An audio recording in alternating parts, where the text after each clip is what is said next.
Je suis déjà pêcheur depuis 25 ans.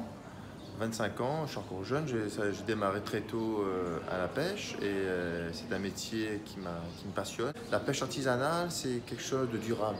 Pourquoi c'est durable? Parce que c'est une pêche sélective. C'est une pêche on est là pour prélever ce qu'on a besoin. On a besoin, aujourd'hui, on ne prélève pas pour dans 5 ans après. On prélève à l'unité, on va dire. Il n'y a pas de pression de pêche. Aujourd'hui, la pêche artisanale, c'est l'exemple. C'est l'exemple pour le futur, la pêche artisanale.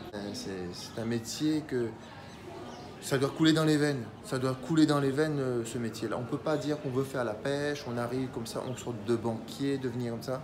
Ça coule en soi. La pêche, où j'habite, à La Réunion, c'était une zone, c'est une zone c'est encore blindé de poissons. J'ai vu que quand même, on a tendance à dire que la pêche artisanale détruit les ressources et tout. Eh bien non, je dis non, c'est faux. Parce que la pêche est quelque chose que le monde doit savoir. C'est que quand on pêche à l'hameçon, on donne une chance au poisson. Déjà, s'il ne mord pas, on ne peut pas le pêcher. Il peut se décrocher, mais on ne le forcera pas. S'il n'a pas envie de mordre, on ne le pêchera pas. Contrairement à d'autres pêches, je ne veux pas jeter la pierre à d'autres mondes. Ce n'est pas mon ressort à moi. Moi, ce que je ressens, c'est que les pêcheurs, ils doivent avoir une sensibilité, ils doivent avoir un respect de la mer aussi. De dire, bah, je pêchais un poisson qui n'est pas de taille convenable à ma consommation ou bien de valorisation, et bien qu'est-ce que je fais? Je le relâche. Je pêche sur les poissons qui sont une bonne taille calibrée. Voilà, moi je suis pêcheur polyvalent.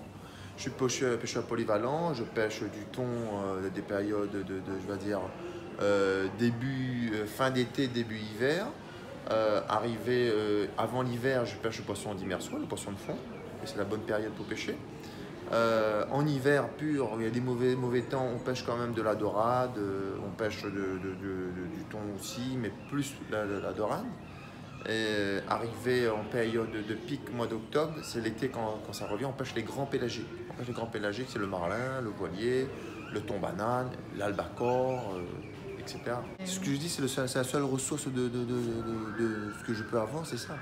Je ne suis pas un maçon, je ne suis pas un ébéniste, je ne suis pas un électricien, je suis pêcheur. Je vis de la pêche. Nos enfants vont vivre de la pêche si on prend les choses en main.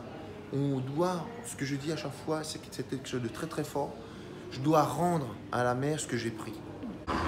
Aujourd'hui, c'est un gros problème chez nous à La Réunion. On est évolué par rapport aux îles voisines, mais aujourd'hui, à La Réunion, il n'y a plus de constructeurs de bateaux. Si on a tendance à porter des fonds, à former les jeunes pour partir à l'école, comme moi je me suis formé à l'école en 89, 90, il y a des gros problèmes en termes, déjà je l'ai dit à l'instant, de constructeurs de bateaux, en termes de fonds. Aujourd'hui, les banques ne nous prêtent plus d'argent si on n'est pas, s'il n'y a pas à côté de nous les gros cautionnaires. Ça devient un gros problème, L'État doit se pencher, au lieu de financer des gros aménagements, pour la pêche artisanale, c'est le pilier, c'est l'avenir, la pêche, c'est ça qu'on devrait dire, donner un coup de pouce à ces jeunes-là, accompagner ces jeunes-là à la base à l'école.